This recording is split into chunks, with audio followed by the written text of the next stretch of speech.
વિદ્યાર્થી મિત્રો, આજનો આપણો આ વિડીયો ખાસ કરીને જેઈ અને નીટની તૈયારી કર જે વિદ્યાર્થીઓ કરે છે એમના માટેનો એક આ પ્રયત્ન છે. કેટલાક વિદ્યાર્થીઓ તરફથી ડિમાન્ડ આવી હતી કે અમુક કોન્સેપ્ટ ફરીથી ક્લિયર થાય તો સારું.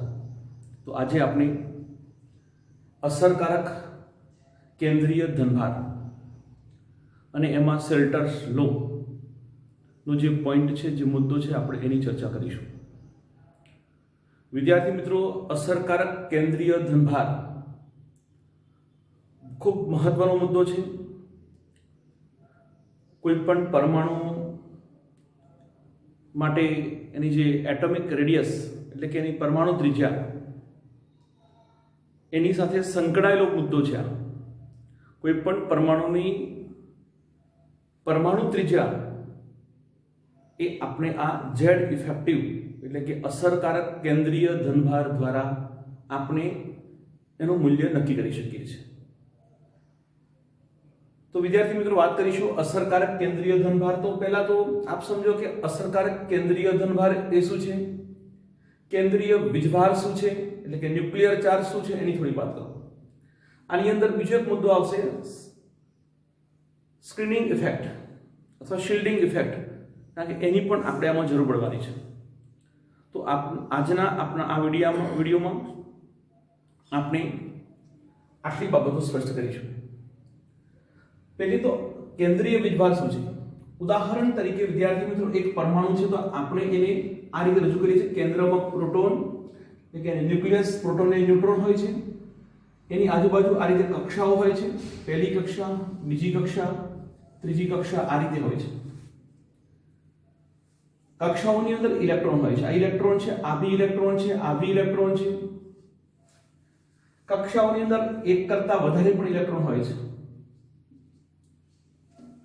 તો આ રીતે પરમાણુનું જે મોડેલ છે એ મુજબ હું એને આ રીતે રજૂ કરીશું. આ કેન્દ્ર અને આ ઇલેક્ટ્રોન વચ્ચેનું આકર્ષણ બળ, જેને આપણે કેન્દ્રીય વીજભાર અથવા તો ન્યુક્લિયર ચાર્જ તરીકે ઓળખીએ છીએ. કારણ કે કેન્દ્રમાં પ્રોટોન અને ન્યુટ્રોન છે, પણ પ્રોટોન ધનભાર છે અને ન્યુટ્રોન તટસ્થ છે. એ પ્રોટોનની સંખ્યાથી આપણે એનો ધનભાર ગણીએ છીએ. તો આ કેન્દ્રનો આ ધનભાર આ ઇલેક્ટ્રોનને પોતાની તરફ આકર્ષે છે. એટલે કે પ્રોટોન એટલે કે કેન્દ્રનો જે ન્યુક્લિયર ચાર્જ છે એ અને આ ઇલેક્ટ્રોન વચ્ચેનું આકર્ષણ બળ, એને ન્યુક્લિયર ચાર્જ બોલીએ છીએ. અને આ ઇલેક્ટ્રોન આ કેન્દ્ર પ્રત્યેના આકર્ષણને અથવા તો એ ન્યુક્લિયર ચાર્જના કારણે એની સાથે બંધાયેલો છે. એની ચોક્કસ કક્ષાઓમાં પરિભ્રમણ કરે છે, અહીંથી દૂર ફેંકાતો નથી, એના બંધનમાં રહેતો હોય છે. એટલે આ કેન્દ્ર અને ઇલેક્ટ્રોન વચ્ચેનું આકર્ષણ બળ, કેન્દ્ર અને ઇલેક્ટ્રોન વચ્ચેનું આકર્ષણ બળ એ એટ્રેક્ટિવ ફોર્સ જે છે, આકર્ષણ બળ છે, જેને આપણે કેન્દ્રીય વીજભાર, કારણ કે કેન્દ્રીય વીજભારના કારણે જ એ આકર્ષાયેલો હોય છે. આપણે એને કેન્દ્રીય વીજભાર તરીકે વિદ્યાર્થી મિત્રો આપણે ઓળખીએ છીએ. તો આ બધા જ ઇલેક્ટ્રોન આ કેન્દ્ર તરફ આકર્ષાયેલા હોય છે, કેન્દ્રીય વીજભારના કારણે આકર્ષાયેલા હોય છે. અને એના કારણે આ ઇલેક્ટ્રોન કેન્દ્રની પકડમાં હોય છે, કેન્દ્રના આકર્ષણમાં હોય છે. ઉદાહરણ તરીકે આ જે ઇલેક્ટ્રોન છે, આપણે એને ધારો કે બહારની કક્ષાનો ઇલેક્ટ્રોન છે. આ બહારની કક્ષાનો ઇલેક્ટ્રોન એ પણ કેન્દ્રના આકર્ષણમાં હોય છે. જો આ બહારની કક્ષાનો ઇલેક્ટ્રોન આ કેન્દ્રનો ચાર્જ જે છે, જેને આપણે ન્યુક્લિયર ચાર્જ બોલીએ છીએ, કેન્દ્રીય વીજભાર જેને બોલીએ છીએ, આ કેન્દ્રીય વીજભાર વધારે હોય તો આ બહારની કક્ષાનો ઇલેક્ટ્રોન એની સાથે વધારે આકર્ષણમાં આવે. આ કેન્દ્ર અને વધારે પોતાની તરફ ખેંચે, કેન્દ્ર બહારની કક્ષાના ઇલેક્ટ્રોનને પોતાની તરફ વધારે જકડી રાખે અને એના કારણે આપ સમજી શકો છો કે પરમાણુ સંકોચાય, પરમાણુ ત્રિજ્યા ઘટે.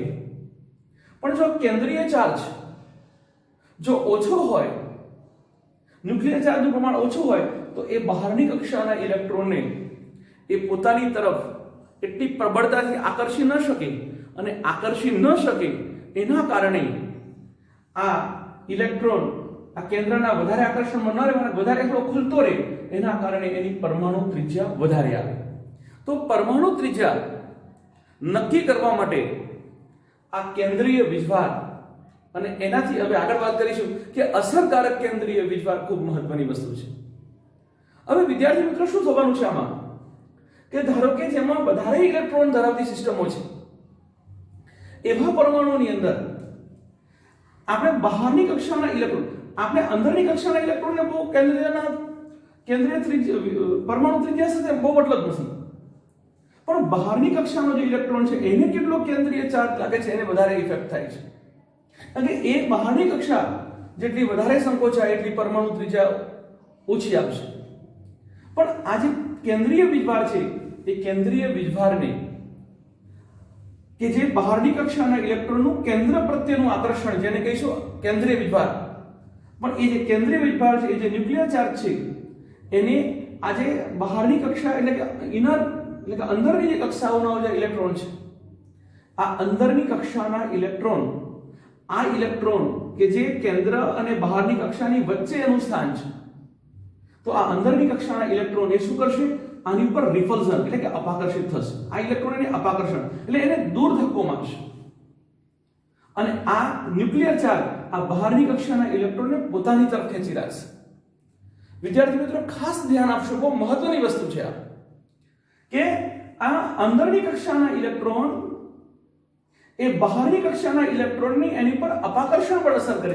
આ અપાકર્ષણ છે, અપાકર્ષણ રિપલ્ઝન છે. જ્યારે આ ન્યુક્લિયર ચાર્જ એ બહારની કક્ષાના ઇલેક્ટ્રોનને પોતાની તરફ ખેંચે છે એટલે આકર્ષણ બળ છે. કહેવાનો મતલબ એ છે કે બે પ્રકારના ફોર્સ આની પર લાગે છે.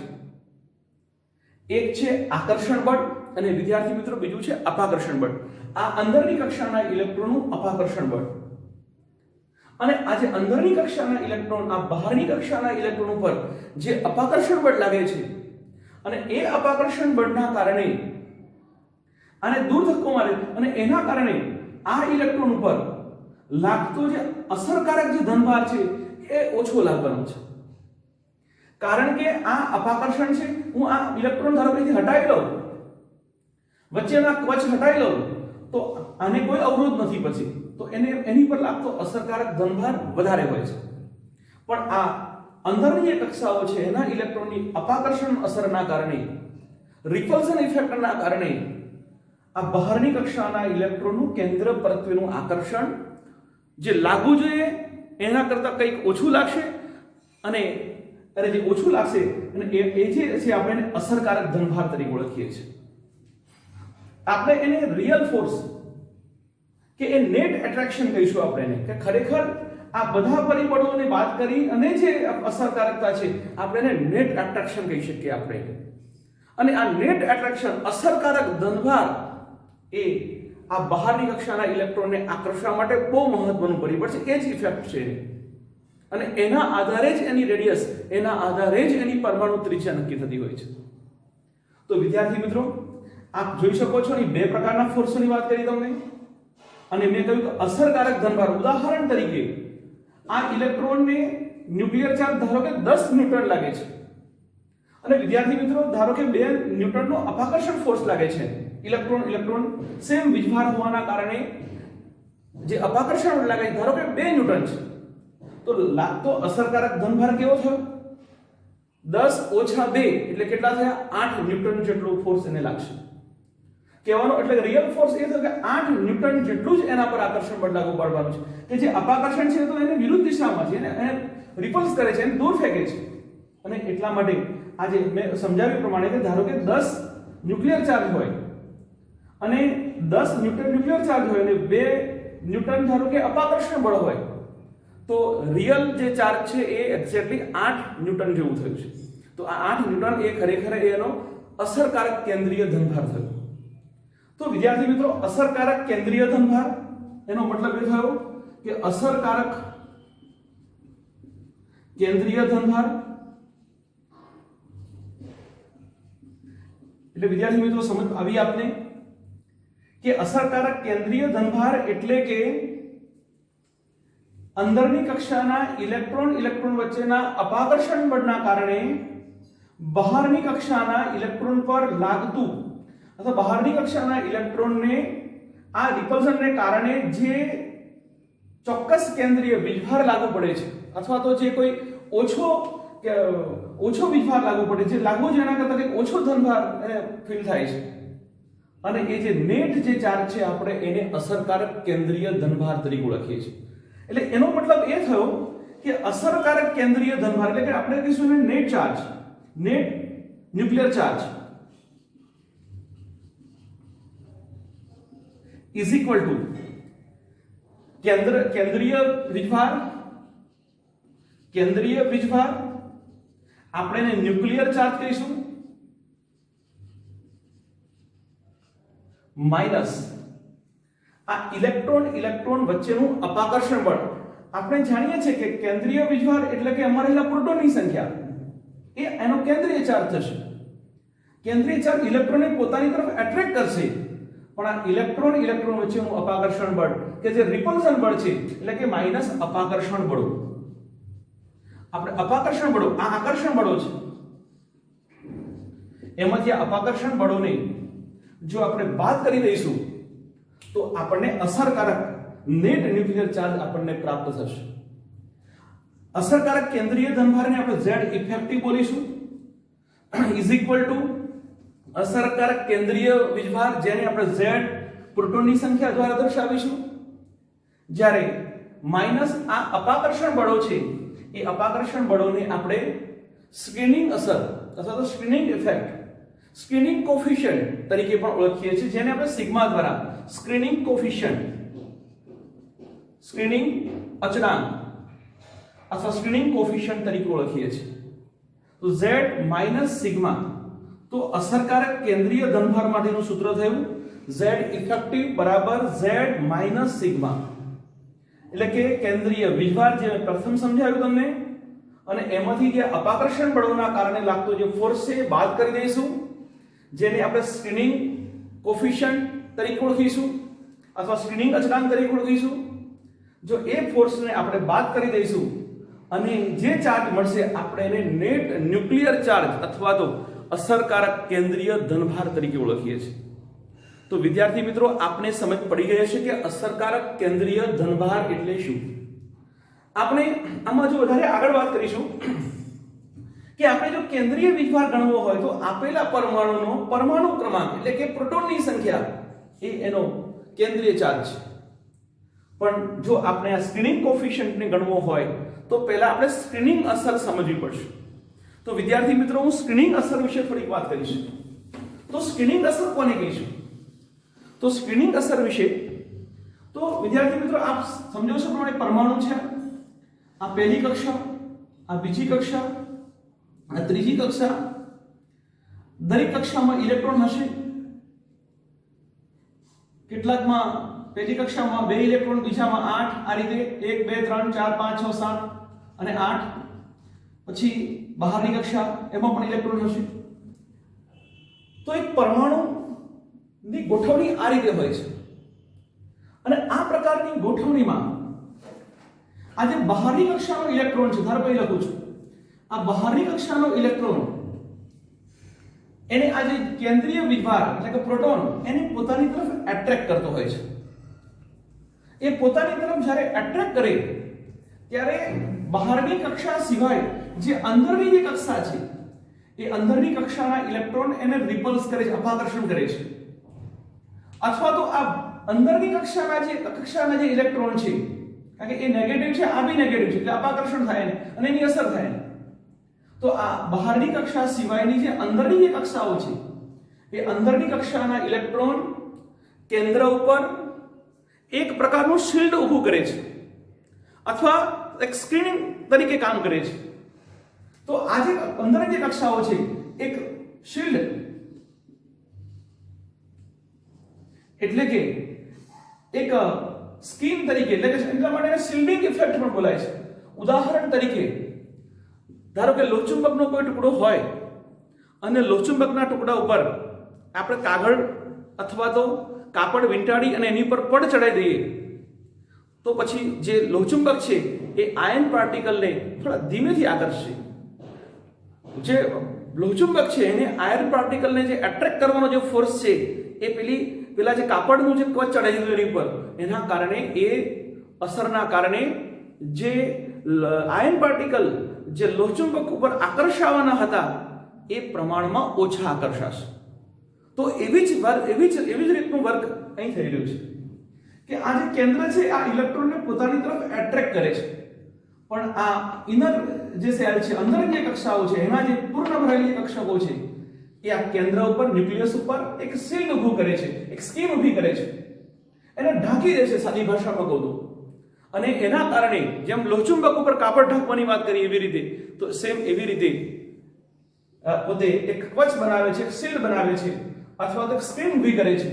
એના કારણે આ ઇલેક્ટ્રોન કેન્દ્રનું પ્રમાણમાં ઓછું આકર્ષણ અનુભવે છે. અને આ જે અસર છે કેન્દ્રની ઉપર આ રીતે શિલ્ડ ઊભી કરે, આ જે અસર છે આ અસરને આપણે સ્ક્રીનિંગ અસર અથવા તો શિલ્ડિંગ અસર તરીકે ઓળખીએ છીએ. તો વિદ્યાર્થી મિત્રો, આપણે આ શિલ્ડિંગ કોફિશિયન્ટ, આ શિલ્ડિંગ ઇફેક્ટ નું જે પદ છે આપણે અહીં કેલ્ક્યુલેટ કરીને અહીં મૂકીશું. ન્યુક્લિયર ચાર્જ તો આપણને ખ્યાલ છે જ. તો આપણે કોઈ પણ પરમાણુ માટે આપણને જો અસરકારક કેન્દ્રીય ધનભાર ગણવાનું કહેવામાં આવે, ઝેડ ઇફેક્ટિવ ગણવાનું કહેવામાં આવે તો આપ ગણી શકો છો. પણ આ ગણવા માટે સેલ્ટર્સ લો, સેલ્ટરનો જે નિયમ છે એનો ઉપયોગ કરવો પડશે. તો વિદ્યાર્થી મિત્રો, સેલ્ટર્સ લો શું છે જરા ધ્યાન આપશો. તો ધ્યાન આપશો સેલ્ટર્સ લો માટે. તો સેલ્ટર્સ લો નો જો ઉપયોગ કરવો હોય તો સેલ્ટર્સ લો માટે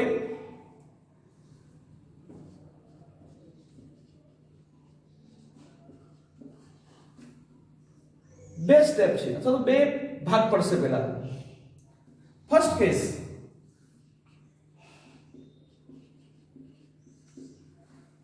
કેસ કે પહેલા એવા પ્રકારના પરમાણુઓ માટે ગણીશું અથવા તો પહેલા આપણે NS અને NP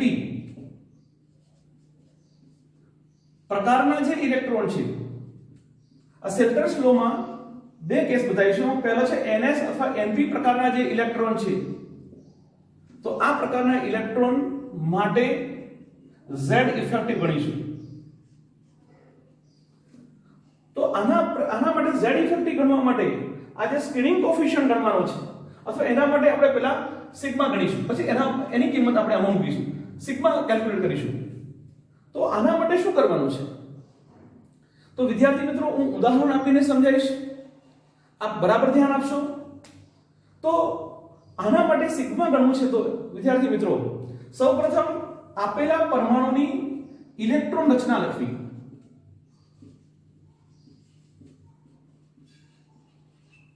પહેલા તો આપેલા પરમાણુની ઇલેક્ટ્રોન રચના લખવી. નંબર 2, ઇલેક્ટ્રોન રચના લખ્યા પછી કક્ષા પ્રમાણે ઇલેક્ટ્રોનની સંખ્યા ગણવી. નંબર 3, આપણે જે ઇલેક્ટ્રોન માટે Z ઇફેક્ટિવ ગણવાનો હોય અથવા જે ઇલેક્ટ્રોન માટે સિગ્મા ગણવાનો છે, ધારો કે સ્ક્રીનિંગ કોફિશિયન્ટ ગણવાનો છે, તો એ ઇલેક્ટ્રોનને આપણે માનાંક તરીકે લઈશું અને એ ઇલેક્ટ્રોન સિવાયના જે અંદરની કક્ષાના બધા ઇલેક્ટ્રોન છે એના માટે આપણે ગણવાનું છે. એટલે જે ઇલેક્ટ્રોન માટે ગણવાનું હોય એને માનાંક લેવાનું, એ સિવાયના ઇલેક્ટ્રોન માટે ગણવાનું છે. ઇલેક્ટ્રોન રચના લખ્યા પછી જે ઇલેક્ટ્રોન માટે આપણને ગણવાનું કહ્યું હોય એની અંદરની કક્ષાના ઇલેક્ટ્રોન માટે ગણવાનું છે. તો અંદરની કક્ષાના બધા જ ઇલેક્ટ્રોનને આપણે ધ્યાન પર લેવાનું. એ પછીના જે ઇલેક્ટ્રોન હોય એવું જરૂર નથી કે આપણે બહારની કક્ષાના જ ઇલેક્ટ્રોનનો Z ઇફેક્ટિવ ગણવાનું પૂછાય આપણને. પણ જો અંદરની કક્ષાનો Z ઇફેક્ટિવ ગણવાનું જ્યારે પૂછાય તો એની જે અંદરની કક્ષાના ઇલેક્ટ્રોન છે એને ધ્યાન પર લેવાનું છે. એનાથી બહારની કક્ષાના ઇલેક્ટ્રોનનું એને અસર થવાની નથી, માટે આપણે એને કોઈ ધ્યાન પર લેવાનું નથી. માટે વિદ્યાર્થી મિત્રો, જે ઇલેક્ટ્રોન માટે ગણવાનું છે એની અંદરની કક્ષાઓને આપણે ધ્યાન પર લેવાનું છે. ઉદાહરણ આપીશ એટલે સ્પષ્ટ થઈ જશે આપને વધારે. ત્યારબાદ આ જે સેલ્ટર્સ લો છે એ પ્રમાણે ધારો કે nમી કક્ષા છે, nમી ઓર્બિટલ છે, nth કક્ષા છે, તો એના માટે એની કિંમત છે 0.35. એક ઇલેક્ટ્રોન હોય તો એને 0.35 વડે ગુણવાના છે.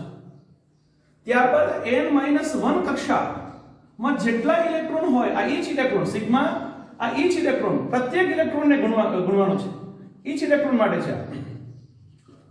જો n-1 કક્ષા હોય તો એના માટે એને 0.85 વડે ઈચ ઇલેક્ટ્રોનને ગુણવાના છે. ત્યારબાદ n-2, n-3 dash dash dash કોઈ પણ કક્ષાઓ પછીની, તો બધા માટે ઈચ ઇલેક્ટ્રોન એટલે કે પ્રત્યેક ઇલેક્ટ્રોનને 1 વડે ગુણાકારમાં લેવાના છે આપણે. તો નિયમ યાદ રાખો વિદ્યાર્થી મિત્રો, ફરી સેલ્ટર્સ લો પ્રમાણે જો અસરકારક ધનભાર ગણવો હોય તો અસરકારક ધનભારમાં આ પદ તો આપણને પરમાણુ ક્રમાંક એનો z ખબર હશે આપણને, પણ આ સ્કેનિંગ કોફિશિયન્ટ ગણવા માટેનો જે રૂલ્સ છે એ મુજબ આપ સમજી શકો છો આગળ કે ફર્સ્ટ કેસ ns અથવા np પ્રકારના ઇલેક્ટ્રોન માટે જો સિગ્મા ગણવો હોય, સ્કેનિંગ કોફિશિયન્ટ ગણવો હોય, તો પહેલા એની ઇલેક્ટ્રોન રચના લખવાની છે. ત્યારબાદ કક્ષા પ્રમાણે ઇલેક્ટ્રોનની સંખ્યા ગણવાની છે. ત્યારબાદ n કક્ષા હોય તો પ્રત્યેક માટે ઇલેક્ટ્રોન માટે 0.35 મલ્ટીપ્લાય કરવાના છે. n-1 કક્ષા હોય તો 0.85, અને જો n-2 અને n-3 અથવા તો એ બધીની આગળથી જેમ જેમ n-4 n-5 તો બધા માટે બધા જ ઇલેક્ટ્રોનને 1 વડે ગુણાકારમાં લેવાનું છે. આ બધાનો સરવાળો કરી દઈશું એટલે આપણને મળશે સ્ક્રીનિંગ કોફિશિયન્ટ સિગ્મા. વિદ્યાર્થી મિત્રો, એક અપવાદ છે હિલિયમ. તો હિલિયમ માટે, હિલિયમ એટલે 1s2, તો એમાં 2 ઇલેક્ટ્રોન છે, તો હું એક ઇલેક્ટ્રોન માટે હું 1s કક્ષકના કોઈ એક ઇલેક્ટ્રોન માટે સ્ક્રીનિંગ કોફિશિયન્ટ ગણતો હોઉં તો આમાં આપણને એમ લાગે કે આ નિયમ લાગુ પડે, પણ આ હિલિયમ અપવાદરૂપ ઉદાહરણ છે. અપવાદ તો એનો સ્ક્રીનિંગ કોફિશિયન્ટ છે 0.30, એટલે કે 0.30 છે. આ એક અપવાદરૂપ ઉદાહરણ છે, એ આપણે યાદ રાખવું જરૂરી છે. બાકીના બધા માટે ns અથવા np પ્રકારના ઇલેક્ટ્રોન માટે ગણવું હોય તો આપણી પાસે આ પદ્ધતિ છે, એ પ્રમાણે આપણે ગણી શકીશું. એક ઉદાહરણ આપું તો આપને ખ્યાલ આવશે. તો વિદ્યાર્થી મિત્રો, ઉદાહરણ લઈએ આપણે. તો વિદ્યાર્થી મિત્રો, આપણે આ સેલ્ટર્સ લો છે, નિયમ છે, એના 3 મુદ્દાઓ બતાવ્યા. કોઈ પણ પરમાણુ માટે તમને z ઇફેક્ટિવ ગણવાનું પૂછવામાં આવે અથવા તો સ્ક્રીનિંગ કોફિશિયન્ટ ગણવાનું પૂછવામાં આવે તો પહેલા કેસ એટલે કે ns અને np પ્રકારના ઇલેક્ટ્રોન માટે 3 મુદ્દાઓ ધ્યાન પર લેવાના. ઇલેક્ટ્રોન રચના લખવાની, કક્ષા પ્રમાણે ઇલેક્ટ્રોનની સંખ્યા ગણી નાખવાની, અને ત્યારબાદ એમાં nમી કક્ષા હોય તો 0.35, n-1 માટે 0.85, અને બાકીની અંદરની તમામ કક્ષાઓ માટે તમામ ઇલેક્ટ્રોનને 1 વડે ગુણી નાખવાના છે. આમાં હિલિયમ અપવાદ છે, એના માટે 0.30 એટલે કે 0.30 એનો સ્ક્રીનિંગ કોફિશિયન્ટ એટલે કે સ્ક્રીનિંગ અચળાંક થશે. ઉદાહરણ આપીશ તો વધારે સ્પષ્ટ થશે. આપણે z ઇફેક્ટિવ ગણવો હોય તો z - સિગ્મા આપણી પાસે સૂત્ર છે જ, કારણ કે કેન્દ્રીય વીજભારને જે અપાકર્ષણ બળો છે, જે સ્ક્રીનિંગ અસર છે, એનાથી વાત કરીશું તો આપણને અસરકારક કેન્દ્રીય ધનભાર મળવાનો છે. તો વિદ્યાર્થી મિત્રો, આપણે ધારો કે ઝિંક માટે 4s કક્ષકના ઇલેક્ટ્રોન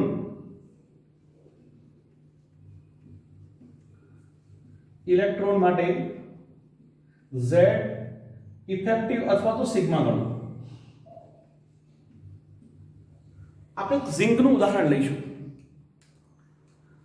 ઝિંકની પ્રથમ સ્ટેપમાં આપણે ઇલેક્ટ્રોન રચના લખીશું. Zn z બરાબર 30, 1s2 2s2 2p6 3s2 3p6 4s2. આ ઉપરાંત આપણે જાણીએ છીએ કે 3d10 આવું લખાય છે, પરંતુ આપણે એની પ્રાયોગિક ઇલેક્ટ્રોન રચના લખીએ છીએ ત્યારે આ ડી કક્ષકને અંદર મૂકીએ છીએ અને s કક્ષકને બહાર લખીએ છીએ, તો 4s2. તો વિદ્યાર્થી મિત્રો, મેં ઝિંકની ઇલેક્ટ્રોન રચના લખી છે. હવે આ ઇલેક્ટ્રોન રચનામાં લખ્યા પછી કક્ષા પ્રમાણે ઇલેક્ટ્રોનની સંખ્યા, તો આ કક્ષા ચોથી કક્ષા જેમાં 2 ઇલેક્ટ્રોન છે. ધારો કે ત્રીજી કક્ષા 10 + 6 + 2 એટલે 18 ઇલેક્ટ્રોન થયા આમાં. આ બીજી કક્ષા જેમાં 6 + 2 8 ઇલેક્ટ્રોન થયા અને પહેલી કક્ષા કે જેમાં 2 ઇલેક્ટ્રોન થયા. તો મેં કક્ષા પ્રમાણે ઇલેક્ટ્રોનની સંખ્યા ગણી છે. વિદ્યાર્થી મિત્રો, જ્યારે ફોરેસ કક્ષકના ઇલેક્ટ્રોન માટે સિગ્મા ગણવાનું થાય અથવા z ઇફેક્ટિવ ગણવાનું થાય ત્યારે જે ઇલેક્ટ્રોન માટે આપણે ગણતા હોઈએ તો એ ઇલેક્ટ્રોન સિવાયના અંદરના ઇલેક્ટ્રોન માટે ગણવાનું છે. એટલે કે ધારો કે ફોરેસ કક્ષકમાં 2 ઇલેક્ટ્રોન છે તો 2 ઇલેક્ટ્રોનમાં એક ઇલેક્ટ્રોનને આપણે માનાંક લેવાનો છે, કારણ કે આપણે એના અનુસંધાનમાં આપણે ગણવાનું છે. એના પર લાગતી ઇફેક્ટ ગણવાની છે, એટલે એને ગણતરીમાં નથી લેવાનું. પણ બાકીનો એક ઇલેક્ટ્રોન વધ્યો એને આપણે કેલ્ક્યુલેશનમાં લેવાનું થશે. એટલે ધ્યાન આપશો કે ધારો કે ફોરેસ કક્ષકના ઇલેક્ટ્રોન માટે ગણવાનું કહ્યું હોય તો ફોરેસ કક્ષકના ઇલેક્ટ્રોન પછી જો કોઈ કક્ષામાં ઇલેક્ટ્રોન હોય આગળ તો આપણે એને ધ્યાન પર નથી લેવાનું. પણ એમાં ધારો કે 2 ઇલેક્ટ્રોન છે તો એક ઇલેક્ટ્રોન માટે ગણીએ છીએ તો બીજો જે ઇલેક્ટ્રોન છે એ એના પર સ્ક્રીનિંગ અસર લગાવશે, માટે આપણે એને ધ્યાન પર લેવું પડશે. અને બાકીના બધા જ અંદરના ઇલેક્ટ્રોનને ધ્યાન પર લેવાનું છે. વિદ્યાર્થી મિત્રો, એવું નથી કે ફોરેસ કક્ષક એટલે કે બહારની કક્ષા માટે જ આવું પૂછાય. આપને ધારો કે 3D કક્ષક માટે પણ પૂછાય. આ 3D કક્ષકના ઇલેક્ટ્રોન માટે પણ સ્ક્રીનિંગ અસર ગણવાનું, સ્ક્રીનિંગ કોફિશિયન્ટ ગણવાનું પૂછાય અથવા અસરકારક કેન્દ્રીય ધનભાર ગણવાનું પૂછાય, એવું પણ શક્ય છે. તો વિદ્યાર્થી મિત્રો ધ્યાન આપજો, ધારો કે 3P માટે પૂછાયું હોય તો પછીની જે કક્ષાના જે ઇલેક્ટ્રોન છે આપણે એને ધ્યાન પર લેવાના નથી. હા, એનીથી અંદરની કક્ષાના તમામ ઇલેક્ટ્રોનને ધ્યાન પર લેવાના છે. હું બધા ઉદાહરણો બતાવું છું એટલે સ્પષ્ટ થશે આપણને. ધારો કે ફોરેસ માટે ગણવું છે તો એક ઇલેક્ટ્રોન માનાંક કે જેના માટે ગણીએ છીએ તો બાકીનો એક ઇલેક્ટ્રોન કેલ્ક્યુલેશનમાં લેવો પડશે અને બાકીના અંદરની કક્ષાના તમામ ઇલેક્ટ્રોન માટે આપણે આ સૂત્રનો ઉપયોગ કરી અને ગણીશું. આપણે જાણીએ છીએ કે આ ns કક્ષક થઈ, આ n-1 કક્ષક થઈ, કારણ કે 4 કરતા n એક ઓછો છે એટલે n-1, આ n-2 કક્ષક થઈ અને આ n-3 કક્ષક થઈ. આપણે જાણીએ છીએ કે ns કક્ષક માટે જેટલા ઇલેક્ટ્રોન હોય એના ગુણ્યા માટે ns કક્ષક માટે ધારો કે ns કક્ષકમાં એક ઇલેક્ટ્રોન છે તો 1 ગુણ્યા આપણે જાણીએ છીએ કે નિયમ છે 0.35, એટલે આપણે 0.35 વડે ગુણાકારમાં લઈશું.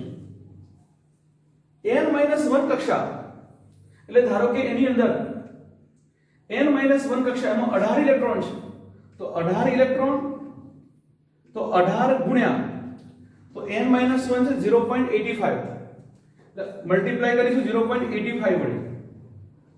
ત્યારબાદ n-2 કક્ષા માટે આ n કક્ષા માટે, આ n-1 માટે, આ n-2 માટે, તો n-2 માટે તો n-2 માં આપ સમજો છો કે n-2 n-3 બધા માટે ગુણવાનું છે. તો આ n-2 માં 8 અને n-3 માં 8 ને 2 10 તો બધા માટે એટલે કે ટોટલ 10 ઇલેક્ટ્રોન છે. n-2 એનાથી અંદરની તમામ કક્ષાઓમાં ટોટલ 10 ઇલેક્ટ્રોન છે તો 10 ગુણ્યા 1. તો આ રીતે આપણે આ બધાનો ગુણાકાર કરી અને સરવાળો કરીશું બરાબર. તો આપણે બધાનો ગુણાકાર કરી અને સરવાળો કરીશું તો આપણને એનો જવાબ મળશે. તો 0.35, ત્યારબાદ 18 into 0.85 અને 10 into 1 બરાબર 10.0. 18 into 0.85 વડે મલ્ટીપ્લાય કરશો આન્સર આવશે તો 18 મલ્ટીપ્લાય 0.85. તમે આ ગુણાકાર કરશો તો એનો જવાબ આવશે 15.3. 10 ગુણ્યા 1 બરાબર 10. આ બધાનું ટોટલ કરશો તો જવાબ આવશે 25.65. તો આ થયો સિગ્મા. તો વિદ્યાર્થી મિત્રો આપને સમજ પડી હશે. ફરીથી વિદ્યાર્થી મિત્રો એકવાર જોઈ લો કે પહેલા આપણે ઇલેક્ટ્રોન રચના લખવાની છે. ઇલેક્ટ્રોન રચના લખ્યા પછી જે ઇલેક્ટ્રોન માટે ગણવાનું છે એને માનક લેવાનો, એ સિવાયના અંદરના તમામ ઇલેક્ટ્રોનને કક્ષા પ્રમાણે સંખ્યા શોધી કાઢવાની. જેમ કે આ પહેલી કક્ષા છે તો 2 ઇલેક્ટ્રોન, બીજી કક્ષા છે 8, ત્રીજી કક્ષા છે 18, ચોથી કક્ષામાં એક માનક તરીકે અને બીજો આપણે અલગ મૂક્યો છે.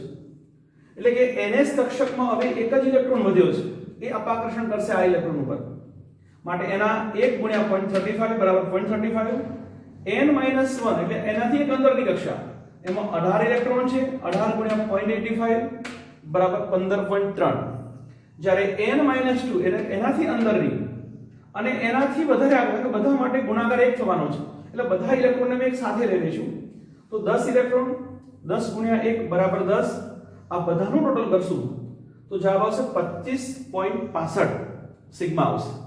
જો મારે z ઇફેક્ટિવ ગણવો હોય તો z ઇફેક્ટિવ બરાબર z minus sigma, z effective બરાબર z માઈનસ સિગ્મા, z ઝિંકનો છે 30 ઓછા સિગ્મા વડે 25.65, માટે z ઇફેક્ટિવ એની વેલ્યુ આવશે 4.35, બાદબાકી કરશો તો 4.35 એનું z ઇફેક્ટિવ મળશે આપણને. તો વિદ્યાર્થી મિત્રો, આપણને સ્પિનિંગ કોફિશિયન્ટ ગણવાનું પણ પૂછી શકે અથવા z ઇફેક્ટિવ ગણવાનું પૂછે તો આ રીતે ગણી શકો છો. પણ સેલ્ટર્સ લો જે છે એની કેટલીક મર્યાદાઓ છે. આપણને આ બધી જે વેલ્યુ મળે છે થોડીક એપ્રોક્સિમેટ વેલ્યુ મળતી હોય છે. કેટલાક એવા અન્ય ફેક્ટરો છે એને ધ્યાન પર લીધા નથી, માટે આપને આ જે વેલ્યુ મળશે એ થોડી એપ્રોક્સિમેટ વેલ્યુ મળવાની શક્યતા રહેલી હોય છે. ત્યારબાદ વિદ્યાર્થી મિત્રો, આ પ્રથમ કેસ બતાવ્યો મેં તમને કે જેમાં આપણે કહ્યું કે ફર્સ્ટ કેસ ns અને np પ્રકારના ઇલેક્ટ્રોન માટે આપણે ગણવું હોય તો આ રીતે ગણી શકીશું. તમે આનું બીજું ઉદાહરણ લેવું હોય તો લઈ લઈએ આપણે. ઉદાહરણ તરીકે હું ઝિંકનું ઉદાહરણ આ ડી કક્ષક માટે હું લઉં છું, જે અલગ છે, હું એનું બીજા ઉદાહરણમાં લઈશું. પણ ધારો કે બીજું ઉદાહરણ છે કેલ્શિયમ. જો કેલ્શિયમ માટે ગણવું હોય તો હું આપને એક હિન્ટ આપી દઉં છું કે કેલ્શિયમ માટે કેવી રીતે ગણી શકાય. તો કેલ્શિયમમાં રહેલા ફોરેસ ઇલેક્ટ્રોન માટે ગણવાનું પૂછાય તો આ રીતે ગણી શકીશું આપણે. કેલ્શિયમ Z બરાબર 20, આપણે પહેલા ઇલેક્ટ્રોન રચના લખીશું 1s2 2s2 2p6 3s2 3p6 અને 4s2. આ કેલ્શિયમની ઇલેક્ટ્રોન રચના છે. પહેલા મેં ઝિંકની ઇલેક્ટ્રોન રચનામાં ફોરેસ ઇલેક્ટ્રોન માટે જ કેલ્ક્યુલેટ કર્યું હતું, અહીં પણ ફોરેસ ઇલેક્ટ્રોન માટે જ કેલ્ક્યુલેશન કરીએ છીએ. વિદ્યાર્થી મિત્રો, જો શું ફરક પડે છે તો આના માટે પહેલા આપણે એની ઇલેક્ટ્રોન રચના લખીશું. કક્ષા પ્રમાણે ઇલેક્ટ્રોન, આમાં 1 ઇલેક્ટ્રોન સોરી 2 ઇલેક્ટ્રોન, બીજી કક્ષા એમાં 8 ઇલેક્ટ્રોન, આ ત્રીજી કક્ષા એમાં 6 ને 2 8 ઇલેક્ટ્રોન, અને ચોથી કક્ષા કે જેમાં 2 ઇલેક્ટ્રોન છે. તો આપણે કક્ષા પ્રમાણે ઇલેક્ટ્રોનની સંખ્યા નક્કી કરી દઈશું. ધારો કે આપણે ફોરેસ કક્ષક માટે ગણવું છે તો 1 ઇલેક્ટ્રોન એ માનાંક તરીકે લેવાનો છે, તો બીજો 1 ઇલેક્ટ્રોન વધશે એ આ ઇલેક્ટ્રોન ઉપર સ્પિનિંગ અસર લગાવશે. એટલે એટલા માટે આપણે આ ns કક્ષક થશે, જેના માટે ગણવાનું છે ns કક્ષક. આ 4 કરતા મુખ્ય ક્વોન્ટમમાં કંઈક ઓછો છે એટલે આના માટે લખાશે n-1 કક્ષા, આ છે n-2 કક્ષા, આ n-3 કક્ષા, મતલબ n-3 કક્ષામાં 2 ઇલેક્ટ્રોન, n-2 માં 8 ઇલેક્ટ્રોન, n-1 માં 8 ઇલેક્ટ્રોન, અને ns કક્ષકમાં 1 ઇલેક્ટ્રોન કેલ્ક્યુલેશનમાં લેવો પડશે. આપણે ns કક્ષકમાં 1 ઇલેક્ટ્રોનની સંખ્યા અહીં લખીશું. 1 ઇલેક્ટ્રોન છે ગુણ્યા 0.35 વડે મલ્ટીપ્લિકેશન કરીશું તો 0.35 આવશે. ત્યારબાદ n-1 કક્ષક માટે આ કક્ષા ns કક્ષા માટે આ બાજુ n-1 કક્ષા માટે આપ જોઈ શકો છો કે 8 ઇલેક્ટ્રોન છે, માટે ઇલેક્ટ્રોનની સંખ્યા 8 ગુણ્યા 0.85, તો આપણે 8 ને 0.85 વડે મલ્ટીપ્લિકેશન કરીશું. ત્યારબાદ n-2 સો ઓન બધા માટે, બાકીની અંદરની તમામ કક્ષાઓ માટે 1 વડે ગુણાકાર થવાનો છે. એટલે n-2 માં 8 ઇલેક્ટ્રોન અને n-3 માં 2, એટલે બાકીની અંદરની તમામ કક્ષાઓ માટે ટોટલ 8 ને 2 10 ઇલેક્ટ્રોન છે, એટલે 10 લખીશું. પણ 10 ગુણ્યા આપણે 1 છે એટલે આપણે આગળ 1 વડે ગુણાકાર કરીશું. ત્યારબાદ આ બે વચ્ચેનો ગુણાકાર કરીશું તો 6.8 ગુણાકાર આવશે. વિદ્યાર્થી મિત્રો, ત્યારબાદ આપણે આ બધાનો સરવાળો કરીશું એ આપણો સિગ્મા મળશે આપણને. આ બધાનો સરવાળો કરીશું તો 0.35 પ્લસ 6.8 પ્લસ 10 અને 10 into 1 બરાબર 10, તો ટોટલ વેલ્યુ આવશે. તો વિદ્યાર્થી મિત્રો આપણે 0.85 મલ્ટીપ્લાય 8 6.8 થશે. આ બધાનું ટોટલ કરીશું તો વેલ્યુ આવશે 17.15. તો આપણને સિગ્મા મળ્યો, માટે z ઇફેક્ટિવ બરાબર z minus sigma. Calcium z બરાબર 20 છે, પ્રોટોનની સંખ્યા ન્યુક્લિયર ચાર્જ 20 ઓછા સિગ્મા થશે 17.15. 20 માંથી આટલું તમે બાદ કરશો તો જવાબ આવશે પ્લસ 2.85. તો આ રીતે કેલ્શિયમ માટે z ઇફેક્ટિવ 2.85 આપણે કેલ્ક્યુલેટ કરી શકીશું. તો આ આપણે NS અથવા NP પ્રકારના ઇલેક્ટ્રોન માટે z ઇફેક્ટિવ ગણ્યો છે. પણ વિદ્યાર્થી મિત્રો છેલ્લો એક મુદ્દો, વિદ્યાર્થી મિત્રો હવે સેકન્ડ કેસ સ્લેટર્સ રૂલમાં સેકન્ડ કેસ એટલે કે એવા પ્રકારના ઇલેક્ટ્રોન માટે આપણે z ઇફેક્ટિવ ગણીશું અથવા તો સ્ક્રીનિંગ કોન્સ્ટન્ટ ગણીશું. આપણે એક કેસ જોયો કે જેમાં NS અથવા NP પ્રકારના ઇલેક્ટ્રોન હોય એના માટે ગણ્યું, અને હવે જે ગણીશું એ આપણે ખાસ કરીને સેકન્ડ કેસ એટલે કે ND અથવા NF પ્રકારના ઇલેક્ટ્રોન હોય તો એના માટે આ સ્લેટર્સ રૂલ્સ અથવા તો સિગ્મા ગણીશું અથવા તો સ્ક્રીનિંગ કોન્સ્ટન્ટ ગણીશું અથવા સ્ક્રીનિંગ કોફિશિયન્ટ ગણીશું. તો આ માટે શું રૂલ્સ છે વિદ્યાર્થી મિત્રો ધ્યાન આપો. જે સ્લેટર્સ રૂલ્સ છે એ પ્રમાણે આ રૂલ્સ એકદમ સિમ્પલ છે આગળના રૂલ્સ કરતા, કે આ રૂલ્સમાં ખાસ કરીને ND અને NF જે ઇલેક્ટ્રોન છે, માનક ઇલેક્ટ્રોન સિવાય આ બધાને 0.35 મલ્ટીપ્લાય કરવા. પણ આ સિવાયના બાકીના તમામ ઇલેક્ટ્રોન કે જે શિલ્ડિંગ ઇફેક્ટ ઊભી કરી શકે છે, એ પછીના નહીં, એ અંદરની કક્ષાના તમામ ઇલેક્ટ્રોન માટે 1 વડે ગુણવામાં આવે છે. બસ આ રૂલ્સ એકદમ સિમ્પલ છે. ખાસ કરીને ND અને NF ઇલેક્ટ્રોન જે બાકી વધ્યા હોય, જે શિલ્ડિંગ ઇફેક્ટ ઉત્પન્ન કરે છે, એમના માટે 0.35, બાકીના તમામ ઇલેક્ટ્રોન માટે આ વેલ્યુ ને આપણે 1 વડે ગુણીશું. ઉદાહરણ તરીકે આપણે ઝિંક માટે 3D ઇલેક્ટ્રોન, આપણને ક્વેશ્ચન પૂછ્યો છે કે ઝિંકની 3D કક્ષકના ઇલેક્ટ્રોન માટે z ઇફેક્ટિવ ગણો. આપણો ક્વેશ્ચન આવો છે. હા, ઝિંક માટે ફોરેસ્ટ કક્ષક માટે જો આપને કહ્યું હોય તો મેં એની ચર્ચા આગળ કરી છે અને એનો જવાબ પણ આપણે લાવ્યા છે. પરંતુ વિદ્યાર્થી મિત્રો જો આપણને ઝિંક માટે 3D કક્ષકના ઇલેક્ટ્રોન માટે કહ્યું હોય તો એને આપણે આ રીતે, પહેલા તો આપણે ઇલેક્ટ્રોન રચના લખવાની. Zn Z બરાબર 30, 1s2 2s2 2p6 3s2 3p6 3d10 and 4s2. આમાં ઝિંકની ઇલેક્ટ્રોન રચના લખી છે. હવે આપણે 3D કક્ષકના ઇલેક્ટ્રોન માટે આપણને z ઇફેક્ટિવ ગણવું છે, અથવા પહેલા આપણે સિગ્મા ગણવો છે, સ્ક્રીનિંગ કોફિશિયન્ટ ગણવું છે પહેલા, અને સ્ક્રીનિંગ કોફિશિયન્ટનો ઉપયોગ કરીને z ઇફેક્ટિવ ગણીશું. આ મૂકીશું આ સૂત્રમાં z સિગ્માની વેલ્યુ, તો આપણને z ઇફેક્ટિવ મળશે.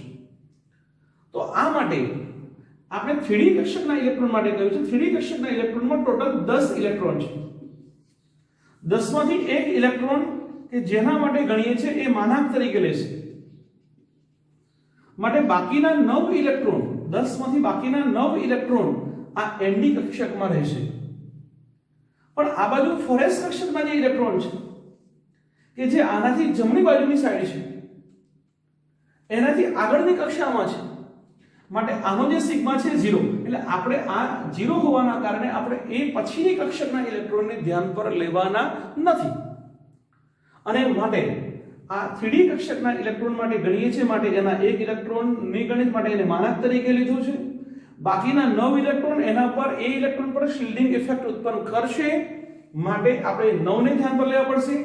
પણ વિદ્યાર્થી મિત્રો, આપણે હમણાં જ કહ્યું કે ND અને અથવા તો NS કક્ષકના ઇલેક્ટ્રોન હોય તો આના માટે આ 9 છે તો 9 ના ગુણ્યા 0.35, પણ એ સિવાયના બાકીના તમામ ઇલેક્ટ્રોન માટે એને બધા જ ઇલેક્ટ્રોનની સંખ્યાને આપણે 1 વડે ગુણવાના છે. એટલે કે બાકીના તમામ, એટલે 3D કક્ષક સિવાય બાકીના તમામ કક્ષકના ઇલેક્ટ્રોન આ બધાને મલ્ટીપ્લાય 1 કરવાના છે.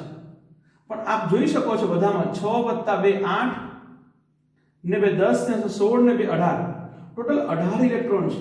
આપણે 18 ગુણ્યા 1 કરવા પડશે. માટે આનો જો સિગ્મા ગણવો હોય તો 18 ગુણ્યા 1 વત્તા 9 ગુણ્યા 0.35, એટલે કે 18 ગુણ્યા 1 બરાબર 18 વત્તા 9 ગુણ્યા 0.35 કરીશું આપણે તો એની વેલ્યુ આવશે 3.15, અને આ બધું સરવાળો કરીશું આપણે 18 વત્તા 3.15 એટલે જવાબ આવશે 21.15. તો આનો સિગ્મા એટલે કે સ્ક્રીનિંગ કોન્સ્ટન્ટ આવશે 21.15. જ્યારે એનો z ઇફેક્ટિવ ગણવો હોય, z ઇફેક્ટિવ બરાબર z માઈનસ સિગ્મા, આનો z છે 30 અને ઓછા 21.15. તો વિદ્યાર્થી મિત્રો આની બાદબાકી કરીશું તો આનો જવાબ આવશે 8.85. તો 8.85 આનો z ઇફેક્ટિવ થશે. તો આ રીતે આપણે 3D કક્ષક માટે કહ્યું હોય, ફોરેસ કક્ષક માટે આગળ બતાવ્યું છે, 3D કક્ષક માટે કહ્યું હોય તો આ રીતે આપણે ગણી શકીશું. તો વિદ્યાર્થી મિત્રો એકદમ સરળ છે. આપને આ ટોપિકના અનુસંધાનમાં કોઈ પણ પ્રશ્ન પૂછાશે, આપણે જે મેઇન હશે, જે એડવાન્સ અથવા તો નીટ આવી કોઈ પણ પરીક્ષામાં તમે આવા પ્રશ્નોના જવાબ ખૂબ સરળતાથી આપી શકશો. આટલા ઉદાહરણોથી આપ સમજી શક્યા હશો.